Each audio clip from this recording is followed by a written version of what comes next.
अच्छा दोस्तों, जब बात आती है एप्लीकेशन सबमिशन की, तो यहाँ पर आपके सामने दो ऑप्शंस आते हैं। एक जो पुराना पोर्टल है जिसे कि जीसीकी पोर्टल कहते हैं, एक जो रिसेंटली लॉन्च किया गया है एआई बेस्ड एल्गोरिदम वाला पोर्टल है। सो यहाँ पर अगर आप स्क्रीन पे जाएंगे तो आपको दो ऑप्शन दिख रहे हैं, एक है जीसीकी साइनअप, एक है आईआरसीसी पोर्टल। अगर मैं आईआरसीसी वाले पे क्लिक करता हूँ तो यहाँ पर आप देख सकते हैं ये जो है वो नया पोर्टल खुल के आता है।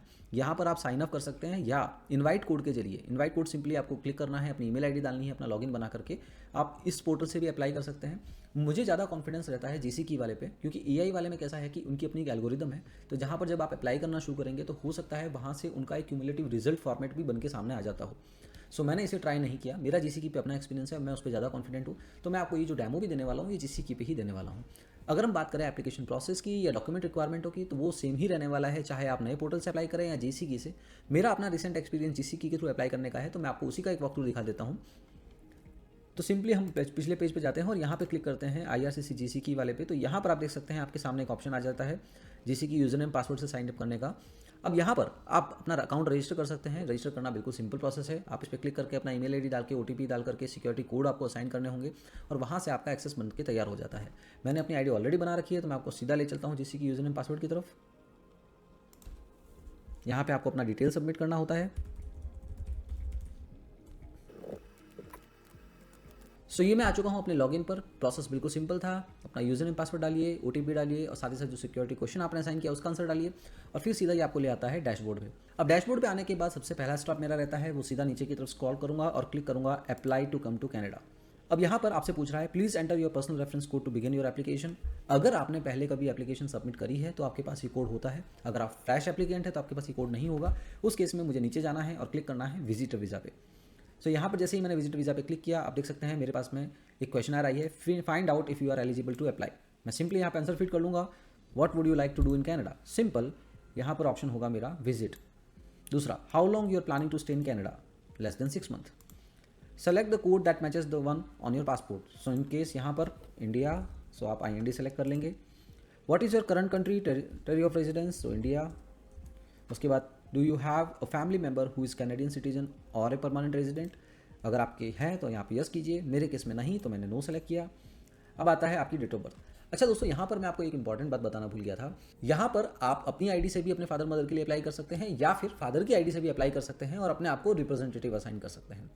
दोनों ही ऑप्शन आपके पास होते हैं। ये जो एप्लीकेशन फिलहाल मैं प्रोसेस करके आपको दिखा रहा हूँ, मेरे पर्टिकुलर सिनेरियो में ये मेरे फादर की आईडी से हो रहा है। ईज ऑफ अंडरस्टैंडिंग के लिए उनकी आईडी से आपको एक वॉक थ्रू करके दिखा रहा हूँ और यहाँ पर मैंने अपने आप को रिप्रेजेंटेटिव असाइन किया है। आगे जाके मैं आपको डिटेल में बताऊंगा कि कैसे आप रिप्रेजेंटेटिव असाइन कर सकते हैं, कितने टाइप के रिप्रेजेंटेटिव होते हैं। सो यहाँ पर हम एक प्रिज्यूम कर रहे हैं कि एक एप्लीकेंट की आईडी से ही हमने लॉगिन किया हुआ है, हम एप्लीकेशन सबमिट करने जा रहे हैं। सो नेक्स्ट क्वेश्चन है डेट ऑफ बर्थ का। तो सिंपली हमें यहाँ पे डेट ऑफ बर्थ डाल देनी है। सो यहाँ पर एक जस्ट एक डमी डेट ऑफ बर्थ हम लोग डाल देते हैं। अब आती है नेक्स्ट। अब यहाँ से पूछा जाएगा have you lived in Canada as a permanent resident or landed immigrant. अगर आप पहले कनाडा में PR थे या फिर आप पहले यहाँ पे एज ए इमिग्रेंट रह चुके हैं तो आपको यस करना है। मोस्ट ऑफ द केसेस में हम first time visitor visa apply कर रहे होते हैं तो यहाँ पे नो होगा, क्योंकि हमारी पहली कोई जर्नी रिकॉर्ड नहीं होता है। सो अब नेक्स्ट क्वेश्चन आता है are you a lawful permanent resident of United States with a valid US citizenship. Obviously most of the cases में नो ही होता है। अगर आपके केस में यस है तो आप उसे यस कर सकते हैं। फिर आता है what is your marital status. अगर आप अपने फादर मदर के केस में अप्लाई कर रहे हैं, मैरिड है तो मैरिड, विडोड है तो विडोड, डाइवोर्स है तो डाइवोर्स। अगर आप ऐसे बंदे की एप्लीकेशन डाल रहे हैं, आपके ब्रदर की मान लीजिए एप्लीकेशन डाल रहे हैं, वो अगर सिंगल स्टेटस में है तो आप सिंगल लिख सकते हैं। मैं यहाँ पे एक एग्जांपल लेके चल रहा हूँ मेरे मदर फादर यानी मेरे पेरेंट्स का, तो यहाँ पे मैंने मैरिड सेलेक्ट कर लिया है। What is your province of और टेरिटरी ऑफ डेस्टिनेशन। सो मेरे एग्जांपल जो मैं लेके चल रहा हूँ वहाँ पे न्यू ब्रंसविक है, तो मैंने स्टेट सेलेक्ट कर लिया न्यू ब्रंसविक, यानी कि प्रोविंस जिसे हम यहाँ पे कनाडा में यूज़ करते हैं टर्म। अब देखिए यहाँ पर एक रिजल्ट आ चुका है। तो इसने जो प्राइमरी हमारी स्क्रीनिंग करी वह हमारे आंसर्स को देखने के बाद में इसने बताया कि you are eligible to apply for a visitor visa और उसकी वैलिडिटी अंडर 6 मंथ का स्टे होगा and the fee will be $100 चलिए आगे बढ़ते हैं, कंटिन्यू। सो अब यहाँ पे दोबारा से आपके सामने क्वेश्चन आयर आ रही है। दोस्तों एक चीज़ ध्यान रखिए, पहले जो क्वेश्चन आयर आई थी उसने आपकी एलिजिबिलिटी चेक की थी। अब जो क्वेश्चन आयर है ये डिसाइड करेगी type of document required for the application. So हमने हमारी एलिजिबिलिटी इंश्योर कर ली है। अब हम हमारी जो डिटेल्स सबमिट करेंगे वहाँ से हमारे पास सेट ऑफ डॉक्यूमेंट की रिक्वायरमेंट आएगी जो हमें सबमिट करना है। सो बेसिकली ये कहूँ कि हमारे पास में एक डॉक्यूमेंट की चेकलिस्ट बन के आएगी। चलिए आगे बढ़ते हैं। What is the main purpose of your visit. So अगर मैं मेरे पेरेंट्स की बात कर रहा हूँ या ब्रदर सिस्टर को बुला रहा हूँ तो बेसिकली वो फैमिली विजिट के लिए आते हैं। सो यहाँ पे आप लिख सकते हैं टू विजिट फैमिली। आपका केस पे कुछ अलग सिनेरियो है तो आप अपने एप्लीकेबल सिनेरियो को सेलेक्ट कर सकते हैं। Next, do you have a proof of your relationship with the person who is inviting you to Canada. यही बात हमने पहले डॉक्यूमेंट सेक्शन में कवर करी थी। अगर मैं इन्वाइट कर रहा हूँ मेरे मदर फादर को तो यहाँ पर मेरा birth certificate as a proof काम करेगा। So yes. उसके बाद आता है do you have a job in the country where you currently live. ये आपसे पूछ रहा है, ये एप्लीकेंट से पूछ रहा है। सो अगर मैं मेरे पेरेंट्स की बात करूँ, अगर मेरे पेरेंट्स के पास जॉब है इंडिया में तो मेरा यस होगा सिलेक्शन, अगर नहीं तो नो होगा। उसके बाद do you own a business in the country where you currently live. So अगर आपका बिजनेस है तो आप यस, नहीं है तो नो। अच्छा दोस्तों, यहाँ पर एक चीज़ ध्यान रखिएगा, यहाँ पर आप जो सिलेक्शन लेते हैं उसके रेफरेंस में ही आपके सामने आगे डॉक्यूमेंट की चेकलिस्ट बन के आएगी। मान लीजिए अगर आपने जॉब का यस किया है तो जॉब के यस में आपके सामने ज़्यादा क्वेश्चंस नहीं आते हैं, बट अगर आप बिजनेस बोलते हैं तो आपसे बिजनेस रजिस्ट्रेशन सर्टिफिकेट पूछा जाएगा। वो एक मैंडेटरीली एक एप्लीकेशन चेकलिस्ट बन के आ जाता है। अगर आप जॉब का यस करते हैं तो यहाँ पर फिर आपको एम्प्लॉयमेंट लेटर वगैरह रेफरेंस दिखाने से आपकी एप्लीकेशन अप्रूवल के चांसेस बढ़ जाते हैं। दोनों ही यस करेंगे तो भी आपका जो है उसका इंपैक्ट आगे आपको दिखेगा। उसके बाद में आता है do you depend on someone for financial support. So अगर आपके मदर फादर खुद सैलरीड है, इनकम आती है उनकी, तो वो आपकी जो पूरी जो ट्रिप है वो खुद से प्लान करेंगे। सो उनको फाइनेंशियल सपोर्ट की रिक्वायरमेंट नहीं है। सो अब यहाँ पर जो प्रूफ ऑफ फंड वगैरह आप सबमिट करेंगे वो अपने पेरेंट्स का करेंगे। अगर आप यहाँ पे ये सा लिख देते हैं कि नहीं उनको सपोर्ट की रिक्वायरमेंट है, तो ऐसे में जो इन्वाइट कर रहा है उसे अपने डॉक्यूमेंट यहाँ पे देने होंगे कि उसकी सफिशिएंट कैपेसिटी है उनका ये ट्रैवल स्पॉन्सर करने के लिए। सो इस तरह से आपका यहाँ पर बेसिकली आगे आपसे क्या डॉक्यूमेंट्स मांगे जाएंगे उसका एक फ्रेम तैयार किया जा रहा है। सो मेरे केस में मेरे मदर फादर दोनों ही एम्प्लॉयड है, तो यहाँ पे उनको मेरे फाइनेंशियल सपोर्ट की कोई जरूरत नहीं है। So they will say do you depend on someone for the financial support, यहाँ पे no. Have you travel to other countries in the previous 10 years. So जैसा कि हमने डिस्कस किया था ट्रैवल हिस्ट्री वाले सेक्शन में कि अगर आप यस करते हैं यानी कि पहले आपने कुछ अदर कंट्रीज में ट्रैवल किया है, आप उसका जवाब यहाँ पे यस करेंगे तो आपको ट्रैवल हिस्ट्री के डॉक्यूमेंट की रिक्वायरमेंट रहने वाली है, वो यही सिलेक्शन है। और अगर आपने यहाँ पे नो कर दिया तो आगे आपसे ट्रैवल हिस्ट्री के डॉक्यूमेंट्स नहीं पीछे जाएंगे। मेरे मदर फादर ने भूटान ट्रैवल किया है पास्ट में, तो वो भी एक अलग कंट्री बन के आता है, तो यहाँ पे इसका जवाब होगा यस। अगर ट्रैवल नहीं किया कोई दूसरी कंट्री तो मुझे यहाँ पे नो कर देना है। मैं यस करके आगे बढ़ता हूँ क्योंकि आपको रियल टाइम सिनेरियो की डिस्कस कर रहे हैं हम लोग। अब यहाँ पे पूछा जा रहा है are you accompanying a family member that has a status in Canada और has recently approve to come to Canada. अब यहाँ पे एक स्पेशल केस आता है दोस्तों। मान लीजिए मैं मेरे मदर फादर कनाडा आना चाह रहे हैं, मदर का ऑलरेडी विजिटर वीज़ा अप्रूव्ड है बट फादर का मैंने अप्लाई ही नहीं किया था। अब मैं फादर की एप्लीकेशन डाल रहा हूँ तो उस केस में मेरे मदर के पास तो ऑलरेडी अप्रूवल का डॉक्यूमेंट है, तो यहाँ पे मैं यस लिखूंगा और मेरे मदर के वीज़ा डॉक्यूमेंट्स की डिटेल डालूंगा। बट मेरे मदर फादर की एप्लीकेशन कर रहा हूँ, दोनों के पास ही वीज़ा नहीं है, दोनों फर्स्ट टाइम प्लान कर रहे हैं, तो इस केस में मेरा जवाब होगा नो। सो सिंपली मैंने यहाँ पे नो सिलेक्शन कर दिया। आगे बढ़ते हैं। अब हैव यू एवर कमिटेड और been arrested or been charge with any or convicted for any criminal offence. Obviously no. आपके केस में जो भी एप्लीकेबल हो आप सेलेक्ट कर सकते हैं। फिर आता है have you had a medical exam perform by IRCC authorised physician. So basically यहाँ पे दोस्तों ऐसा होता है कि विजिटर वीज़ा के केस में कोई भी अपना मेडिकल प्रीवियसली नहीं करा के बैठता। मान लीजिए कोई स्पेशल केस में आपने पहले कोई वीज़ा की फाइल डाली थी, उस समय आपने अपना मेडिकल करवाया था, तो आप उसको यहाँ पे यस सेलेक्ट कर सकते हैं। Otherwise most of the cases में हम नो ही सेलेक्ट करते हैं बिकॉज जो विजिटर वीज़ा एप्लीकेंट्स हैं उनका पहले मेडिकल नहीं हुआ होता है। So no. और एक बात और आपको बता दूं कि विजिटर वीज़ा में मेडिकल की रिक्वायरमेंट भी नहीं होती है। अब आता है do you want to submit an application for a family member. अब देखिए दोस्तों यहाँ पे आपसे पूछ रहा है, यानी कि मेरे फादर से ये पूछ रहा है कि क्या आप और एप्लीकेंट के लिए सबमिट करना चाहते हैं, तो ऑब्वियसली हाँ, क्योंकि मेरी मदर की भी एप्लीकेशन यहाँ पे सबमिट करनी है हमें, तो हम सेलेक्ट करेंगे यस। अगर सिंगल एप्लीकेंट है यानी कि मान लीजिए मैं सिर्फ और सिर्फ मेरे फादर की वीज़ा फाइल कर रहा होता तो यहाँ पे नो सेलेक्ट करता। अब आता है if you are submitting application for more than one family member please start with your spouse और कॉमन लॉ पार्टनर। अब दरअसल यहाँ पे क्या कहना चाह रहा है कि जब आप नेक्स्ट पे क्लिक करेंगे तो आपके सामने एक और क्वेश्चनर बन के आएगी। अब तक जो भी आप जवाब दे चुके थे that was for the primary applicant, यानी कि मेरे केस में मेरे फादर। अब जो नेक्स्ट क्वेश्चनर आएगी उसमें अगर आपके पास में अगर आपकी फैमिली में 2 से ज़्यादा मेंबर है, मान लीजिए आपकी फैमिली में 3 एप्लीकेंट ऐसे हैं जिनके लिए आप वीज़ा अप्लाई कर रहे हैं, आपके फादर, मदर और आपकी सिस्टर हो या ब्रदर हो, तो उस केस में आपके फादर के लिए इस क्वेश्चन आप सबमिट कर चुके हैं। अब बचे 2 एप्लीकेंट यानी कि मदर और सिस्टर या मदर और ब्रदर। अब अगर उनके लिए आप डिटेल डालेंगे तो पहले जो आप डिटेल भरेंगे वो पहले मदर की भरेंगे बिकॉज प्राइमरी एप्लीकेंट की स्पॉस की डिटेल से पहले सबमिशन करेंगे, उसके बाद दूसरे एप्लीकेंट पे हमें अग्रसर होना है। सो यही बेसिकली चीज़ें यहाँ पे आपको बताई गई है। आप नेक्स्ट पे क्लिक कीजिए। What country does your family members live in. Simply मैं यहाँ पर मेरी मदर का रेफरेंस लेके चल रहा हूँ तो इंडिया। दूसरा है which country issued your family members passport, तो India. Next is your family member a permanent resident of US, so no. What is your family members current marital status, married. और उसके बाद में यहाँ पे डेट ऑफ बर्थ, सो मैं यहाँ पे एक रैंडम डाल देता हूँ डेट। ध्यान रखिए ये रियल डेट्स नहीं है, मैं जस्ट ऐसे ही कुछ भी सिलेक्शन लेके आपको दिखाने के लिए बता दे रहा हूँ यहाँ पे। और उसके बाद में where your family member will be staying, तो ओके ध्यान रखिए मेरे फादर के केस में भी मैंने न्यू ब्रंसविक डाला है तो मदर के केस में भी डाल रहा हूँ। जो भी रियल टाइम केस सिनेरियो उसके हिसाब से आप सेलेक्ट कर सकते हैं। Why is your family member visiting Canada. अच्छा दोस्तों यहाँ पर आप एक थोड़ा सा डिफरेंस दे सकते हैं कि जब आप फादर की क्वेश्चन भर रहे थे तो वहाँ पे टू विजिट फैमिली का एक ऑप्शन आ रहा था, बट जब आप स्पॉजल वाला क्वेश्चन कर रहे हैं तो यहाँ पर टू विजिट फैमिली का ऑप्शन नहीं आता है। सो सिंपली आपको सेलेक्ट करना है विजिट टूरिज्म, या फिर आप कर सकते हैं विजिट ऑल अदर टाइप्स।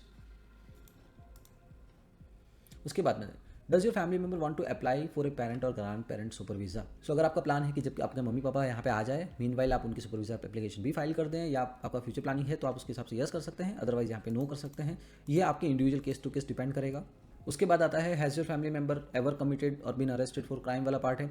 सो आपके केस में जो भी एप्लीकेबल रिप्लाई है वो आप सबमिट कर सकते हैं, मेरे केस में नो। उसके बाद में family member had an exam perform by the IRCC medical practitioner, तो यहाँ पर भी नो, पहले नहीं हुआ है।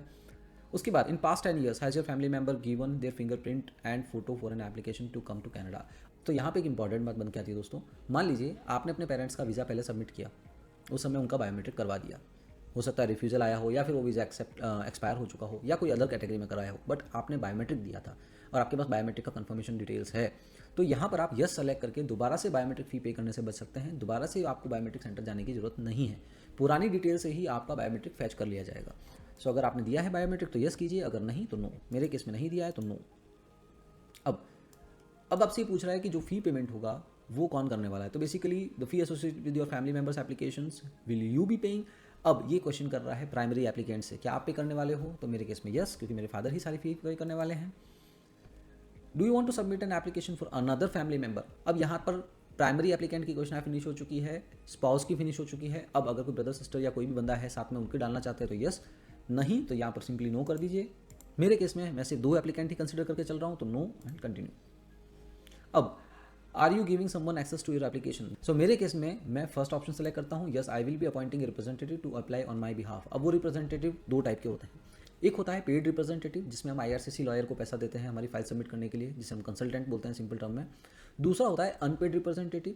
अनपेड रिप्रेजेंटेटिव में जैसे कि मैं मेरे फादर मदर के लिए वीज़ा में असिस्ट कर रहा हूँ, उनके साथ में जुड़ा हुआ हूँ इस एप्लीकेशन प्रोसेस में, तो मैं अनपेड रिप्रेजेंटेटिव हूँ। उसके लिए मुझे एक फॉर्म साइन करके देना होगा, मुझे मेरे फादर मदर कोई पे नहीं कर रहे, मैं उन लोगों को कोई भी सबमिशन लेटर नहीं दे रहा है यहाँ पे। अगर आप पेड रिप्रेजेंटेटिव पे जाएंगे तो वो आपको एक सबमिशन लेटर देता है। आगे इस एप्लीकेशन में जब हम जाएंगे उस फेज़ पर तब आपको और डिटेल में बता दूंगा। फिलहाल हम यस करके कंटिन्यू करते हैं। अब देखिए यहाँ पे पूछा गया है did your representative give a submission letter. So यहाँ पर जैसा कि मैंने पहले भी बताया है, आप किसी रिप्रेजेंटेटिव को हायर कर रहे हैं जिसे आप पे कर रहे हैं तो वो आपको सबमिशन लेटर देता है। अगर आप अनपेड रिप्रेजेंटेटिव के साथ में बात कर रहे हैं तो यहाँ पे नो होगा। जैसा मेरे केस में मैं अनपेड रिप्रेजेंटेटिव हूँ तो यहाँ पे हो गया नो। अब आता है इन past 10 years have you given your fingerprints और बायोमेट्रिक। अच्छा, यहाँ पर एक चीज़ नोटिस कीजिए दोस्तों, जब हम प्राइमरी एप्लीकेंट की क्वेश्चन भर रहे थे तो वहाँ पे बायोमेट्रिक वाला क्वेश्चन नहीं आया था। जब हम स्पॉज की क्वेश्चन भर रहे थे तो वहाँ पे उससे बायोमेट्रिक के बारे में पूछा गया था। अब दोबारा से बायोमेट्रिक की डिटेल पूछी जा रही है, तो अब ये पूछ रहा है प्राइमरी एप्लीकेंट के रेफरेंस में।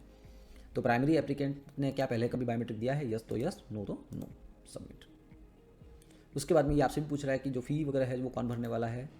सो I will be paying all the fee. So उसके बाद आपसे पूछ रहा है कि जो भी आपके डॉक्यूमेंट्स है क्या आप उसकी डिजिटल कॉपी बना पाएंगे, तो yes. Will you be paying the application fee online. Obviously आपसे पूछ रहा है कि क्या आप ऑनलाइन पे कर सकते हैं, क्रेडिट कार्ड डेबिट कार्ड जो भी है, तो यस। सो अब तक आपने क्वेश्चनर्स में जो भी आंसर फीड किए थे उनके सारे आंसर्स आपको यहाँ पे दिखा रहा है। ये आपको बोल रहा है कि आप एक बार उसको वेरीफाई कर लीजिए। ध्यान रखिए ये क्वेश्चनर के आंसर्स के बेसिस पे ही आपसे आगे डॉक्यूमेंट्स पूछे जाएंगे, तो इसलिए आपको दोबारा से वेरीफाई करने के लिए बोल रहा है। आप जैसे ही वेरीफाई कर देंगे, कंटिन्यू कर देंगे, अब ये आपको बता रहा है स्टेप क्या होने वाला है आगे। Use your account, save your application, upload your documents और फाइनली पे योर फी। ये 4 स्टेज में आपकी एप्लीकेशन कंप्लीट हो जाएगी। हम कंटिन्यू पे क्लिक करते हैं, तो यहाँ पर अब आप देख सकते हैं आपकी डॉक्यूमेंट चेकलिस्ट वाला पेज आ चुका है। नीचे जाइए और सबसे पहला पूछा जाता है आपसे IMM 5257 जो कि है इसका एप्लीकेशन फॉर्म। मैं आपको खोल के दिखाता हूँ किस तरह से होता है ये। यहाँ पर आप क्लिक करेंगे तो एप्लीकेशन फॉर्म का PDF डाउनलोड हो जाएगा। सो दोस्तों यहाँ पर आप देख सकते हैं IMM 5257E जो कि बेसिकली एप्लीकेशन फॉर्म है, वो आपके सामने खुल के आ चुका है। मैं आपको दोबारा एक बार पोर्टल में लेके जाता हूँ यहाँ पर। अच्छा दोस्तों, इससे पहले कि हम डॉक्यूमेंट को डिटेल में समझें, मैं आपको पहले इस चेकलिस्ट के बारे में थोड़ा सा बता देता हूँ। यहाँ पर अगर आप देखेंगे डॉक्यूमेंट्स की जो रिक्वायरमेंट पूछी गई है, ये एप्लीकेशन फॉर्म जो भी आपको इनिशियली दिखा रहे हैं, ये सारे प्राइमरी एप्लीकेंट के रेफरेंस में है। जब आप नीचे जाएंगे तो यहाँ पर आप देख सकते हैं फैमिली मेंबर। सो ये जो दूसरा सेक्शन है ये वाला, यहाँ पे आपको फैमिली मेंबर की डिटेल भरनी है। मेंबर जिसका डेट ऑफ बर्थ हमने डाली थी 6365। सो यहाँ पे ऊपर का जो सेक्शन देखेंगे, यहाँ पर हम प्राइमरी एप्लीकेंट के डॉक्यूमेंट सबमिट करने वाले हैं। अब हम अगर बात करें इस एप्लीकेशन फॉर्म की, तो ये प्राइमरी एप्लीकेंट के लिए भी हमें भरना होता है और साथ ही साथ नीचे अगर आप देखेंगे यहाँ पे, तो फैमिली मेंबर के लिए भी हमें ये फॉर्म भरना होता है। यानी कि सेम फॉर्म आपको दोनों ही एप्लीकेंट के लिए अलग अलग भरना होगा। चलिए अब सीधा चलते हैं हम एप्लीकेशन फॉर्म की तरफ। अगर हम बात करें एप्लीकेशन फॉर्म की दोस्तों, तो यहाँ पर मैं आपको एक क्विक ओवरव्यू दे देता हूँ। यूसीआई कोड, अगर आपने पहले कभी एप्लीकेशन फिल करी है तो आपको यूसीआई कोड सबमिट करना होता है, मतलब कि पुराना यूनिक क्लाइंट आईडी जो आपको पहले असाइन हुआ है। अगर आप फर्स्ट टाइम अप्लाई कर रहे हैं तो यूसीआई कोड आपके पास नहीं होगा, तो आपको वो फिल करने की जरूरत नहीं है। उसके बाद में अगर मैं यहाँ पे सिलेक्शन की बात करूँ तो आपको कौन सी लैंग्वेज चाहिए, तो इंग्लिश। वीज़ा रिक्वेस्टेड कौन सा चाहिए, तो विजिटर वीज़ा। उसके बाद में हमारे पास में एक सेक्शन आता है फुल नेम, जिसमें सबसे पहला फैमिली नेम हो गया, फिर गिवन नेम। उसके बाद में आपके पास कोई दूसरा नाम आपने यूज़ किया हो तो वो, अदरवाइज यहाँ पे नो क्लिक करेंगे तो ये डिसेबल हो जाएगा ये वाला सेक्शन आपका। फिर आता है यहाँ पे आपको सेक्स यानी कि मेल। उसके बाद आपको डेट ऑफ बर्थ, आपका प्लेस ऑफ बर्थ, कंट्री, ये सब सेलेक्ट करनी है। आपको अपनी सिटीजनशिप जो कि इंडियन होगी तो इंडियन, बाकी कोई दूसरी एशियन कंट्री है तो जो भी कंट्री आपके केस में एप्लीकेबल है वो आप सेलेक्ट कर सकते हैं। उसके बाद आता है आपका करंट कंट्री और टेरिटरी ऑफ रेजिडेंस, तो हम सेलेक्ट कर लेते हैं यहाँ पे इंडिया। उसके बाद स्टेटस, तो स्टेटस भी हमारा होगा सिटीजन। उसके बाद में बाकी डिटेल्स आपसे मांगी नहीं जाएगी। अच्छा, प्रीवियस कंट्री और territory of residence, so during the past 5 years have you lived in other country. अगर आपके पास दूसरी कंट्री में भी आप रहे हैं तो आपको यस सेलेक्ट करना है, तो नीचे का टैब आपको भरने होंगे, अदरवाइज नो। उसके बाद आता है कंट्री और टेरिटरी वेयर अप्लाइंग, तो simple same as the country of territory residence, आप यस करेंगे तो नीचे वाला सेक्शन डिसेबल हो जाएगा। अगर मैं मेरे पर्टिकुलर केस की बात करूँ तो वो इंडिया में ही पिछले 5 साल से रह रहे थे, इंडिया में ही अभी भी है और इंडिया से ही अप्लाई कर रहे हैं, तो सिंपल यहाँ तक का सिलेक्शन हो गया। उसके बाद मैरिटल स्टेटस, जो कि आपकी यहाँ पे होगी मैरिड। फिर आपका डेट ऑफ मैरिज आपको यहाँ पे लिखनी होगी। उसके बाद में यहाँ पे स्पॉस की डिटेल, यानी कि आपको आपकी मदर की डिटेल देनी है यहाँ पे। अगर फादर की एप्लीकेशन भर रहे हैं तो मदर की डिटेल, मदर की एप्लीकेशन भर रहे हैं तो फादर की डिटेल। उसके बाद में वापस नीचे जाएंगे हम सेक्शन में, have you previously been married और in a common law relationship. तो अगर आपका प्रीवियस मैरिज का भी कोई हिस्ट्री तो आप डाल सकते हैं, अदरवाइज नो, तो ये सब सेक्शन डिसेबल हो जाएंगे। उसके बाद आ गया ये नेटिव लैंग्वेज, तो हम बेसिकली यहाँ पे जैसे हिंदी है हमारी तो हम हिंदी सेलेक्ट कर सकते हैं, ये देखिए हिंदी हो गया। उसके बाद are you able to communicate in English, तो यहाँ पे इंग्लिश कर दीजिए। सो मेरे मदर फादर जो है वो इंग्लिश में कम्युनिकेट कर सकते हैं, तो मैंने उनके केस में इंग्लिश सेलेक्ट किया है। उसके बाद में have you taken a test by the agency, तो यहाँ पे नो, क्योंकि और वैसे भी इस विजिटर वीज़ा में कोई टेस्ट की रिक्वायरमेंट नहीं रहती है। उसके बाद आता है पासपोर्ट की detail, issue date, expiry date, फिर कंट्री जहाँ से इशू हुआ तो वो इंडिया हो जाएगा। एक सेक्शन यहाँ पे इंपॉर्टेंट है, that is national identity document. यहाँ पर आप अपना आधार कार्ड की डिटेल डाल सकते हैं, क्योंकि वो हमारी गवर्नमेंट से इशू हुआ है। सो डॉक्यूमेंट नंबर आधार कार्ड का डिटेल आ गया, कंट्री इंडिया हो गया और ये नेशनल आईडी में यस हो गया। इशू डेट और एक्सपायरी डेट की जरूरत नहीं होती, क्योंकि इंडिया में हमें आधार कार्ड की इशू और एक्सपायरी डेट नहीं मिलती है। ये हो गया पूरा सेक्शन जो हमें भरना है। उसके बाद में फिर आता है आपका कॉन्टैक्ट इन्फॉर्मेशन दोस्तों। अच्छा दोस्तों, यहाँ पर अब आपको थोड़ा सा एक चीज़ समझनी होगी। अगर आप एप्लीकेशन सबमिट कर रहे हैं, किसी को भी अपना रिप्रेजेंटेटिव नहीं बना रहे हैं, तो उस केस में आप यहाँ पर सारी डिटेल्स खुद की भर सकते हैं, अपनी इंडिया वाला एड्रेस वगैरह भर सकते हैं। मेरे केस में मेरे मदर फादर ने मुझे अनपेड रिप्रेजेंटेटिव बनाया, तो जो ये करंट एड्रेस यहाँ पर आता है, कॉन्टैक्ट इन्फॉर्मेशन की जब बात कर रहे हैं तो यहाँ पर करंट मेलिंग एड्रेस आएगा, उसमें मेरा कनाडा का एड्रेस आया।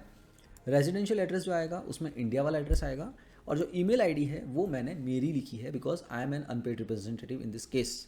अगर अनपेड रिप्रेजेंटेटिव असाइन नहीं कराया जा रहा है तो सारी डिटेल आप इंडिया की भर सकते हैं।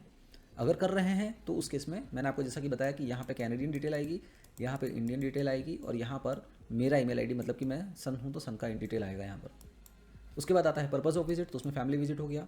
फिर आएगा name, address and relationship of any person on institution I will visit. तो यहाँ पर एप्लीकेंट भरेगा कि मैं किसे विजिट करने वाला हूँ, तो यहाँ पर जैसे कि मेरा नाम, रिलेशनशिप हो गया सन और एड्रेस।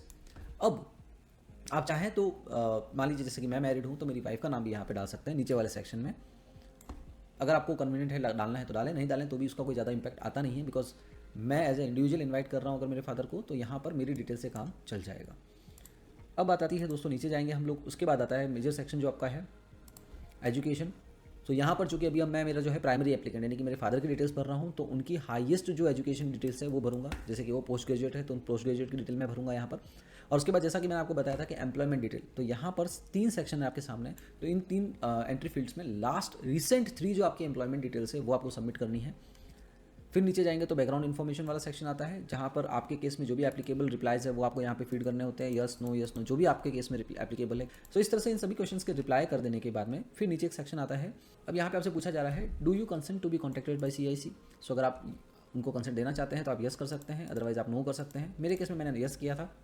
उसके बाद में यहाँ पर नेम एंड डेट होता है। सो दोस्तों, यहाँ पर अभी आपके फादर का फॉर्म भरा जा रहा है, यानी कि प्राइमरी एप्लीकेंट का, तो वो अपना नाम और डेट यहाँ पे लिख देंगे और उससे वो सेल्फ सर्टिफाई करेंगे। ध्यान रखिए, ये जो मेन एप्लीकेशन फॉर्म है इसमें डिजिटल साइन चलते हैं, आपको प्रिंट आउट करके साइन करने की ज़रूरत नहीं होती है। सो यहाँ पे आपको डिजिटल साइन करना है, तो आपका जो नाम है वो यहाँ पे लिख दीजिए, उसके बाद डेट डाल दीजिए और फिर आपको क्लिक करना है वैलिडेट पे। जैसे ही आप वैलिडेट करेंगे अभी डिटेल फुल नहीं है इसलिए क्यूआर कोड जनरेट नहीं हुए हैं, तो यहाँ पे देखो एरर आ गया है। बट आप जैसे ही सारी डिटेल भर के वैलिडेट करेंगे तो नीचे एक पेज आ जाएगा जहाँ पर कुछ क्यूआर कोड जनरेट होकर आ जाएंगे। वो वैलिडेशन स्टिकर्स जो है वो आप जब एप्लीकेशन अपलोड करेंगे तो उससे लिंक हो जाते हैं। सो ये तो हो गया IMM 5257 यानी कि मैंने एप्लीकेशन फॉर्म कैसे भरना है।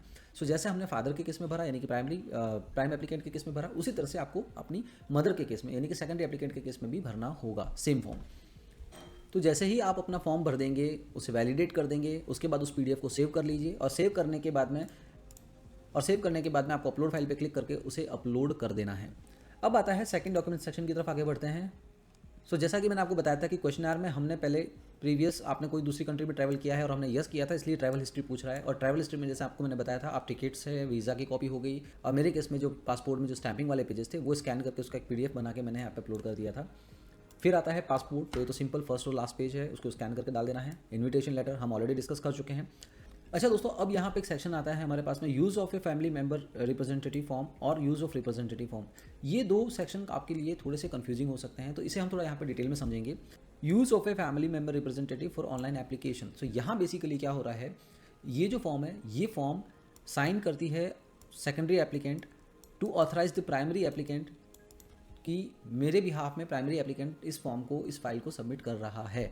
प्राइमरी एप्लीकेंट तो ऑलरेडी सबमिट कर ही रहा था, साथ साथ में जब उसने सेकेंडरी एप्लीकेंट की डिटेल इंक्लूड की तो यहाँ पर ये फॉर्म सेकेंडरी एप्लीकेंट ऑथराइज करेगा प्राइमरी एप्लीकेंट को। मैं आपको दिखाता हूँ किस तरह से ये फॉर्म भरा जाएगा। सो ये जो फर्स्ट रिप्रेजेंटेटिव फॉर्म हमारे सामने खुल के आया है, इसमें लिखा है family member representative. So write down the full name and date of birth of the family member to be appointed as a representative. So यहाँ बेसिकली मेरे फादर जो कि प्राइमरी एप्लीकेंट है उनकी डिटेल आएगी, given name, surname and date of birth. उसके बाद में information of the family member. So यहाँ पे मेरी मदर का नाम, स्पॉज जो कि एक रिलेशनशिप है स्पॉज, और उनकी डेट ऑफ बर्थ, और यहाँ पर मेरी मदर को साइन करके डेट लगानी होगी। ये आपको प्रिंट आउट करके साइन करना होगा, यहाँ पे डिजिटल साइन नहीं चलता इस फॉर्म में। सो इसका आपको प्रिंट आउट निकालना होगा। उसके बाद में ये सारी डिटेल, तो यहाँ पे फादर का नेम, फादर का डिटेल, यहाँ पे मदर की डिटेल, मदर को ही ये सब करना है, साइन भी मदर को, ये भी मदर को। और वो सब करने के बाद में, उसके बाद में अगर आप नीचे जाएंगे यहाँ पर, तो ये यहाँ पर इस सेक्शन में दोबारा से आपके जो फादर है जो कि प्राइमरी एप्लीकेंट है यानी कि फादर, वो साइन करेंगे, वो डेट डालेंगे। इस पेपर का प्रिंट आउट लेके सारी डिटेल भर के आपको स्कैन करके फिर वहाँ पे अपलोड करनी होगी। तो ये तो हो गया पहला रिप्रेजेंटेटिव फॉर्म जहाँ पर सेकेंडरी एप्लीकेंट प्राइमरी एप्लीकेंट को ऑथराइजेशन दे रहा होता है। अब हम आते हैं दूसरा यूज़ ऑफ रिप्रेजेंटेटिव में। यहाँ पर आपके फादर मदर जो है, ये जो एप्लीकेशन मेन प्रोसेस की जा रही है उसमें पेड या अनपेड रिप्रेजेंटेटिव का असाइनमेंट डिक्लेयर करते हैं। इसको एक बार खोल के मैं आपको दिखाता हूँ इस फॉर्म को। सो ये जो फॉर्म है दोस्तों, यहाँ पर आप देख सकते हैं सब, यहाँ पे क्योंकि आपके फादर मदर जो है रिप्रेजेंटेटिव अपॉइंट कर रहे हैं तो इसमें ओके करना होगा। उसके बाद में आता है एप्लीकेंट्स इन्फॉर्मेशन, यानी कि यहाँ पे आपके फादर यानी कि प्राइमरी एप्लीकेंट की डिटेल आएगी। उसके बाद में आते हैं नीचे की तरफ, यहाँ पर अगर आप देखेंगे तो यहाँ पर आपकी डिटेल आएगी अपॉइंटिंग अ रिप्रेजेंटेटिव, जिसमें फैमिली नेम, गिवन नेम, ये आपको डिटेल लिखना होगा। उसके बाद आता है आपका सेकंड सेक्शन, जहाँ पर अगर मैं बात करूँ मेरे केस में तो मैं एक अनपेड रिप्रेजेंटेटिव हूँ, तो अनपेड रिप्रेजेंटेटिव के तौर में फैमिली और एक फ्रेंड पर हम क्लिक करेंगे। अगर पेड रिप्रेजेंटेटिव है तो ये वाला सेक्शन वो लोग फिल करते हैं। अब आता है नीचे, ये सारा डिटेल भरने के बाद में यहाँ पर रिप्रेजेंटेटिव को साइन करना होता है, डेट डालनी होती है। उसके बाद में जब नीचे जाएंगे तो ये दोनों सेक्शन में हमें कुछ भी नहीं भरना होता है।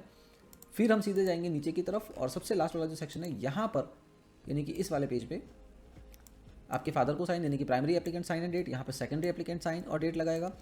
अच्छा, इस फॉर्म में आपको अपनी डिटेल्स वगैरह फिल करके, प्रिंट करके, साइन करके फिर आप उसको अपलोड कर सकते हैं। सो यहाँ तक हमने जो देखा है कि जो फर्स्ट एप्लीकेशन फॉर्म होता है उसमें डिजिटल सिग्नेचर चलता है, और बाकी के जो दो फॉर्म है जिसमें पहला आ गया यूज़ ऑफ फैमिली रिप्रेजेंटेटिव और एक और है जो है अपॉइंटिंग रिप्रेजेंटेटिव, इन दोनों में आपको प्रिंट करके साइन करना होता है।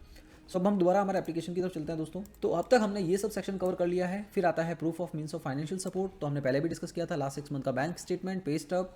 उसके बाद मैरिज लाइसेंस, ऑब्लिक सर्टिफिकेट, तो ये भी हम डिस्कस कर चुके हैं डॉक्यूमेंट रिक्वायरमेंट वाले सेक्शन में। डिजिटल फोटो भी डिस्कस हो चुका है। पर्पस ऑफ ट्रैवल, जो मैंने आपको बताया था कि डॉक्यूमेंट होता है इस वीडियो के स्टार्ट में, वो भी हम कवर अप कर चुके हैं। प्रूफ ऑफ रिलेशनशिप भी कवर अप कर चुके हैं। अब लास्ट आता है फैमिली इन्फॉर्मेशन फॉर्म 5645। सो दोस्तों ये है फैमिली इन्फॉर्मेशन फॉर्म, और यहाँ पर आपको सबसे पहले टाइप ऑफ एप्लीकेशन सेलेक्ट करना है। अब जो सबसे पहला सेक्शन है जिसमें कि before the start read the instruction properly, तो यहाँ पे आपको अपना डिटेल यानी कि एप्लीकेंट का डिटेल, उसके बाद स्पॉज का डिटेल, उसके बाद यहाँ पे जो प्राइमरी एप्लीकेंट की हम बात कर रहे हैं तो उसके मदर और फादर की डिटेल। अच्छा ध्यान रखिए, ये जो अभी हम फॉर्म भर रहे थे ना, ये प्राइमरी एप्लीकेंट के रेफरेंस में भर रहे थे, सेम फॉर्म हमें सेकेंडरी एप्लीकेंट के रेफरेंस में भी भरना होगा। तो ठीक है, उसके बाद हम नीचे की तरफ चलते हैं। तो यहाँ पर आपको चिल्ड्रन की डिटेल्स भरनी होगी, तो जितने भी चिल्ड्रन हैं उनके नाम, उनके एड्रेस, डेट ऑफ बर्थ वगैरह सारे डिटेल भर सकते हैं। सिमिलरली अगर हम नीचे के सेक्शन में जाते हैं तो यहाँ पर आपको ब्रदर्स एंड सिस्टर यानी कि अपने सिबलिंग्स की डिटेल भरनी होती है। सबके नाम, ब्रदर है या सिस्टर है, डेट ऑफ बर्थ, कंट्री और उसके बाद में उनका एड्रेस वगैरह। तो इस तरह से आप इस फॉर्म को भी फिल आउट कर सकते हैं। और जब पूरा फिल आउट करने के बाद में लास्ट में आपको इस सेक्शन में यहाँ पर साइन और डेट डालनी होती है। ये फॉर्म प्राइमरी और सेकेंडरी दोनों ही एप्लीकेंट्स को भरना होता है। दोबारा से हम एप्लीकेशन सेक्शन की तरफ चलते हैं और यहाँ पर आप देख सकते हैं फैमिली इन्फॉर्मेशन फॉर्म, तो हमने ये भी भर दिया है। और ये हो गया हमारे main set of forms checklist के अकॉर्डिंगली जो हमें भर के सबमिट करने होते हैं। उसके बाद आता है schedule 1 application for temporary resident visa made outside Canada, ये हमारे केस में एप्लीकेबल नहीं होता। उसके बाद में आता है क्लाइंट इन्फॉर्मेशन सेक्शन। सो दोस्तों क्लाइंट इन्फॉर्मेशन सेक्शन में हम वो सारी डिटेल अपडेट कर सकते हैं जो हमारे सपोर्टिंग डॉक्यूमेंट के तौर पे काम करते हैं। मान लीजिए मैंने बताया था आपको कि मूवेबल नॉन मूवेबल एसेट की आप सीए की वैल्यूएशन रिपोर्ट है, आपका लीव सैंक्शन लेटर है, ये सारी जो एडिशनल डॉक्यूमेंट्स है वो आप यहाँ पे अपलोड कर सकते हैं। ये हो गया प्राइमरी एप्लीकेंट की बात। अब अगर नीचे चलें तो ये फैमिली मेंबर वाला केस है, तो वहाँ पर भी आपका एप्लीकेशन फॉर्म, उसका family information form, passport, digital photo, ये डिटेल्स आपको सबमिट करनी होती है। जब ये सारे डॉक्यूमेंट आप अपलोड कर लेते हैं फिर सिंपली आपको विजिट वीज़ा फ़ी, मैं जो कि केस लेके चल रहा हूँ 2 एप्लीकेंट का, तो 100 × 2 यानी कि 200। उसके बाद फैमिली बायोमेट्रिक फ़ी जो कि $170 लगती है। सो टोटली मुझे $370 पे करना होगा और मेरी फाइल यहाँ पे सबमिट हो जाती है। इन केस आपने बायोमेट्रिक ऑलरेडी कर चुके हैं पिछले लास्ट 10 ईयर्स में, तो अगर आप वहाँ पर जो पहले हमसे सिलेक्शन पूछा गया था वहाँ अगर हम यस करते हैं तो ये $170 आपके वेव ऑफ हो जाते हैं, तो आपको $200 ही पे करने होते हैं। सो ये हो गया हमारा एप्लीकेशन सबमिशन वाला पार्ट। सो अब तक हमने दोस्तों प्रिपेयर योर डॉक्यूमेंट्स वाले सेक्शन को कवर कर लिया, सबमिट योर एप्लीकेशन कवर कर लिया। अब बात आती है गिव बायोमेट्रिक। जैसे ही आप एप्लीकेशन सबमिट करते हैं, एप्लीकेशन सबमिट होने के 24 आवर्स में आपके पास में बायोमेट्रिक का लेटर यूजुअली आ जाता है। बायोमेट्रिक का लेटर जैसे ही आता है उसके बाद आप VFS ग्लोबल की साइट पे जाकर के अपना बायोमेट्रिक शेड्यूल कर सकते हैं। तो बायोमेट्रिक कैसे शेड्यूल करना है, बायोमेट्रिक के लिए आपको क्या क्या डॉक्यूमेंट की रिक्वायरमेंट रहेगी, ये पूरा प्रोसेस जानने के लिए अगर आपको डिटेल में वीडियो देखना है तो नीचे डिस्क्रिप्शन में मैंने उसका लिंक दिया है, साथ ही साथ ऊपर भी उसका एक पॉपअप आ गया होगा, आप उस वीडियो पे जाकर उस पूरे प्रोसेस को समझ सकते हैं। जैसे ही आप अपना बायोमेट्रिक दे देंगे उसके बाद आता है आपका वेटिंग टाइम। फिर जैसे ही आपकी एप्लीकेशन अप्रूव हो जाती है फिर आपको आता है passport submission letter. Passport submission letter आएगा तब आपको अपना दोबारा से वही VFS की साइट पे जाकर के आपको अपना पासपोर्ट सबमिट करवाना होता है। सो जैसे ही पासपोर्ट सबमिशन लेटर आता है फिर आपके पास ऑप्शन होता है या तो आप VFS के ऑफिस जाकर अपना पासपोर्ट ड्रॉप करें और कलेक्ट करें, या फिर अपने घर से कलेक्ट करवा सकते हैं, या फिर VFS के ऑफिस पे ड्रॉप करके अपने घर पे डिलीवर करवा सकते हैं। जो भी ऑप्शन आपको सेलेक्ट करना हो आप वो सेलेक्ट करके पासपोर्ट की स्टैंपिंग को प्रोसेस करवा सकते हैं। स्टैंपिंग का अगर आपको पूरा प्रोसेस जानना है तो उसका भी वीडियो यहाँ पर पॉपअप आ चुका होगा, या फिर आप नीचे डिस्क्रिप्शन पे उसका लिंक देख सकते हैं और पूरा समझ सकते हैं। ये था एक क्विक वॉक थ्रू कैसे आप अपना विजिटर वीज़ा अप्लाई कर सकते हैं, क्या क्या डॉक्यूमेंट की रिक्वायरमेंट रहती है। आई होप आपको ये वीडियो पसंद आया होगा। मैंने शॉर्ट में और ज़्यादा से ज़्यादा इन्फॉर्मेशन आपके सामने रखने की कोशिश की है दोस्तों। अब बात करें कि कितने टाइम का अप्रूवल आ रहा है दोस्तों, तो फिलहाल काफ़ी सारी रूमर्स मार्केट में है। कुछ लोग बोलते हैं 1 मंथ का, 2 मंथ का। मैं अगर बात करूँ मेरे पेरेंट्स की, तो हमने जब मैंने रिसेंटली अप्लाई किया था तो उनको उनकी पासपोर्ट की वैलिडिटी के टेन्योर का ही वीज़ा मिला है, यानी कि 3 ईयर्स का जो उनकी पासपोर्ट की वैलिडिटी अभी बची थी तो उस टाइम को उनको वीज़ा इशू किया गया है। सो वहाँ पर कोई इशू अभी एज सच मुझे फेस नहीं हुआ है। अगर इमिग्रेशन ऑफिसर आपके केस में कॉन्फिडेंट नहीं है तो वहाँ पे हो सकता है वो आपको कम टाइम का वीज़ा इशू करे। सो ये था एक डिटेल इन्फॉर्मेटिव वीडियो आप सबके लिए। आई होप आपको ये वीडियो पसंद आया होगा। अगर आपको ये वीडियो पसंद आया है, इन्फॉर्मेशन फ्रूटफुल लगी है तो लाइक, सब्सक्राइब और शेयर करना ना भूलें। अगर आपकी कोई क्वेरी है तो नीचे ईमेल आईडी है, उस पर आप मेल कर सकते हैं। हम कोशिश करेंगे बेस्ट पॉसिबल वेज में आपको सारा सपोर्ट प्रोवाइड करने की, जिससे कि आप अपनी एप्लीकेशन स्मूथली अप्लाई करके अपना विजिटर वीज़ा मिनिमम टाइम में पा सकें। सो जल्दी मुलाकात होगी एक नए इन्फॉर्मेटिव वीडियो के साथ। तब तक के लिए नमस्कार।